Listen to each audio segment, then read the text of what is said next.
Good morning to all.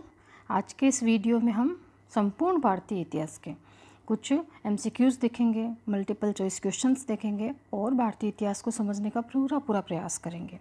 तो start करते हैं। सबसे पहला हमारा क्वेश्चन है कि किस वेद में पृथ्वी को भारत माता के रूप में स्वीकार किया गया है। क्या प्रश्न है? वेद के बारे में पूछा गया है, प्रश्न वेद पे है।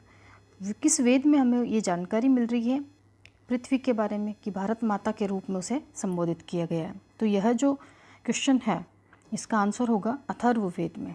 वेदों की संख्या 4 होती है और यह जानकारी हमें अथर्ववेद में मिलती है। नेक्स्ट क्वेश्चन आता है Midas of gold. Midas of gold book है, इसके राइटर के बारे में पूछा है कि इस पुस्तक का लेखक कौन है। तो देखिए अल मसूदी। कौन है?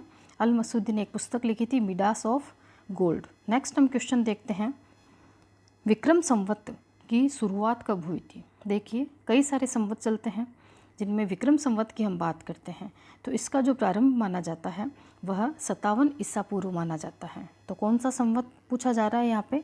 यहाँ विक्रम संवत पूछा जा रहा है और इसका आंसर क्या होगा? 57 ईसा पूर्व। बहुत ही ध्यान रखने वाली बात यह होती है कि ईसा पूर्व भी आपको याद रखना होता है, 57 ईस्वी नहीं करना होता है। अगला प्रश्न हमारा है निम्नांकित में से कौन सा वेदांग नहीं है।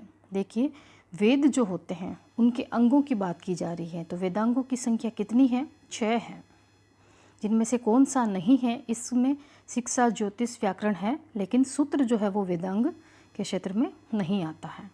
अगला हमारा प्रश्न आता है प्राचीन भारत में नौका शास्त्र के ग्रंथ युक्ति कल्पतरु के लेखक कौन थे। तो यह जो ग्रंथ है इसके जो लेखक थे वह थे राजा भोज। इस प्रश्न को एक बनाने का यह भी तरीका है कि युक्ति कल्पतरु नामक जो पुस्तक है उसकी विषय वस्तु क्या है, तो हमें लिखना होता है नौका शास्त्र। इस प्रश्न को हम इस तरीके से भी बना सकते हैं कि राजा भोज की वह पुस्तक जिसमें उन्होंने नौका शास्त्र के बारे में सारी जानकारी दी है, तब हमारा आंसर हो जाएगा युक्ति कल्पतरु। बहुत ही इम्पोर्टेंट बुक है ये, किसी भी तरीके से एग्ज़ाम में पूछी जाती है और हमें इसकी जानकारी होनी चाहिए इतिहास को जानने के लिए। नेक्स्ट क्वेश्चन हमारा आता है ऋग्वैदिक आर्यों का भौगोलिक क्षेत्र क्या था। तो देखिए ऋग्वैदिक आर्यों की बात की जाती है, जब हम आर्य पढ़ते हैं तो वह दो तरीके से हमारे सामने प्रस्तुत होते हैं, ऋग्वैदिक और उत्तर वैदिक। तो ऋग्वैदिक आर्यों का यहाँ भौगोलिक क्षेत्र पूछा गया है, तो यह क्षेत्र था सप्त सैंधव प्रदेश। कौन सा था?